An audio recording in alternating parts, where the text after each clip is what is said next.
Um dos principais assuntos das últimas semanas é a falta das vacinas BCG e pentavalente nas unidades de saúde aqui da região e de todo o país, né? Esses dois medicamentos são super importantes para a saúde dos bebês e previnem uma série de doenças. A Diretoria de Vigilância Epidemiológica do Estado anunciou que o governo federal fez um novo repasse da pentavalente na última sexta-feira, após 2 meses sem fornecer a vacina. Mas qual será a real importância dessas substâncias para o organismo dos recém-nascidos? Para a gente saber os detalhes e para a gente saber também qual é o prazo máximo, né, que as crianças podem ficar sem tomar, porque as mães estão com dúvidas, né? Passou um período, o que eu faço? Eu procuro, eu espero. Então, nós vamos conversar agora ao vivo com o médico infectologista, Dr. Pablo Sebastian. Boa tarde, Dr. Pablo. Boa tarde, Cris, tudo bem? Seja bem-vindo aqui no Ver Mais de novo. Obrigado. Dr. Pablo, muitas mães ligando, e acredito que para o Dr. Pablo mais ainda, né? Com dúvidas, perguntando o que eu faço, eu vou para a clínica particular, será que lá tem? Esperar tem problema? Ou seja, o que as mães devem fazer? Uma orientação assim para acalmar quem está nos assistindo agora. Eu acho bem importante a gente falar sobre vacinas hoje, no momento em que a gente passa por uma situação epidemiológica tão difícil no nosso país, onde a gente observa um aumento dos casos de resistência às vacinas. A gente vê isso no mundo de forma crescente, as pessoas que se negam a fazer vacinas e os pais que se negam a fazer a vacina nos próprios filhos. E a partir daí a gente perde a noção de que a vacina ela não é só para aquela pessoa que está recebendo a vacina, mas ela oferece uma proteção coletiva. Então hoje a gente vive, por exemplo, o retorno do sarampo no Brasil, muito em decorrência dessa falta de vacina em algumas pessoas. Claro que isso se relaciona com as migrações. A gente vê essas pessoas vindo agora da Venezuela portando essa doença, que é extremamente contagiosa.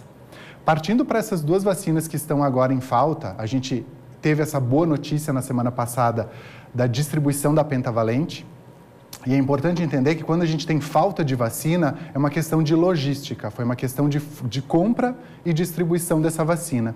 E a pentavalente, ela é aplicada no 2º, no 4º e no 6º mês de vida da criança. Então, é uma vacina precocemente utilizada para a prevenção de doenças muito importantes, que são elas, a difteria, na qual a gente já tem um controle bastante grande, a gente não vê mais hoje difteria praticamente, o tétano, e esse sim é bastante emblemático, tanto que tem aquele cuidado todo inicial do coto umbilical da criança, que é justamente um cuidado contra o tétano neonatal, mas então é importante o segmento com essa vacina. Coqueluche, que volta e meia a gente volta a ter alguns casos de coqueluche. A proteção para hepatite B, que já entra nessa vacina, e para um tipo de meningite, que é a meningite do hemófilo. Então essa pentavalente, ela é extremamente importante, porque ela oferece uma cobertura para um grande número de doenças. Mas, pensando numa situação epidemiológica, eu consigo oferecer outras vacinas que tragam essa cobertura. Sim. Para quem fez a vacina há mais tempo, a gente fazia a tríplice bacteriana, que já oferecia cobertura para difteria, tétano e coqueluche. Sim. Então, ali eu consigo oferecer esse tipo de cobertura. Sim. Hepatite B, a mesma coisa. A gente consegue oferecer ela separadamente. O que a gente tem muito falta é o hemófilo. O hemófilo é que a gente tem mesmo essa dificuldade, essa proteção desse tipo de meningite e que aí, às vezes, a gente acaba caindo num problema de não conseguir oferecer essa imunização. E o que as mães devem fazer? Esperar chegar nas unidades? A maior dúvida é a seguinte: meu filho já tinha que ter tomado há 1 mês, meu filho já tinha que ter tomado há 15 dias. Tem problema esse período sem? A hora que chegar já vai direto tomar? Como a pessoa faz? A gente tem poucas vacinas que requerem um intervalo entre elas no qual eu não posso utilizar a vacina. E aí, quando a gente fala dessas crianças pequenas, uma vacina que precisa ser respeitada o intervalo é a do rotavírus, aquela vacina que protege contra formas de diarreia muito grave nas crianças. Então, a vacina do rotavírus, ela precisa de um espaço de tempo para eu conseguir fazer essa outra vacina. Então, é importante, imediatamente chegando essa vacina, procurar a unidade de saúde para colocar o cartão em dia.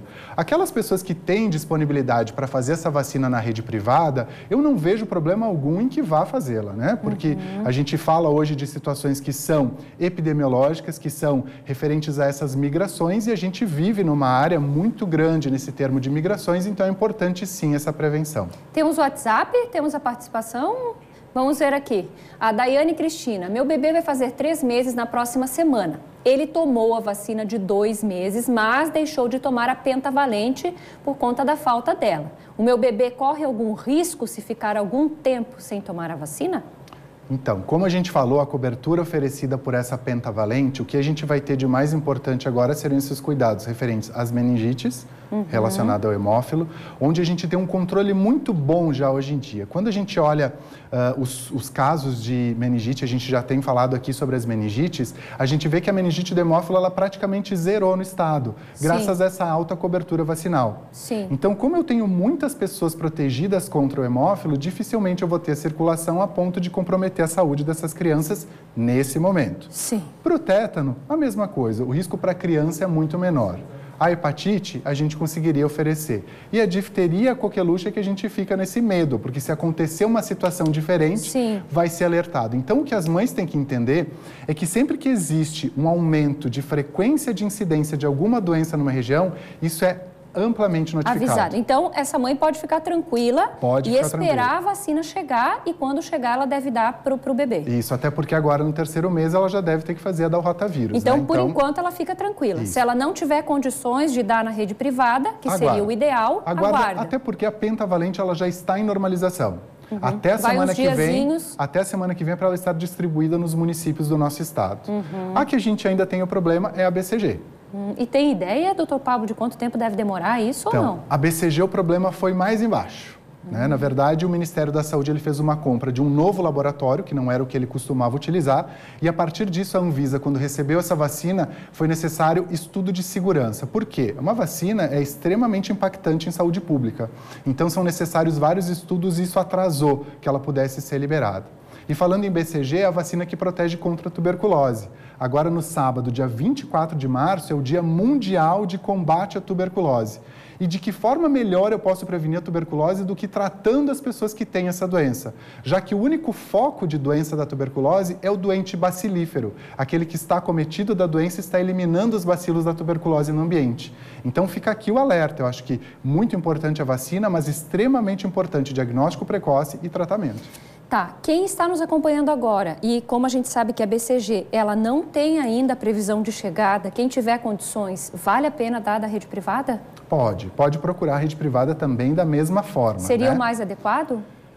A BCG, aí a gente já fala de uma proteção que é um pouquinho diferente. Essa proteção para tuberculose, infelizmente, não oferece cobertura para todas as formas de tuberculose, mas apenas para tuberculose de sistema nervoso central, para neurotuberculose, ou para tuberculose disseminada, que é a disseminação pelo sangue da tuberculose. As formas que mais comumente acometem as crianças, que são tuberculose pulmonar, tuberculose ganglionar, elas não são protegidas por essa vacina.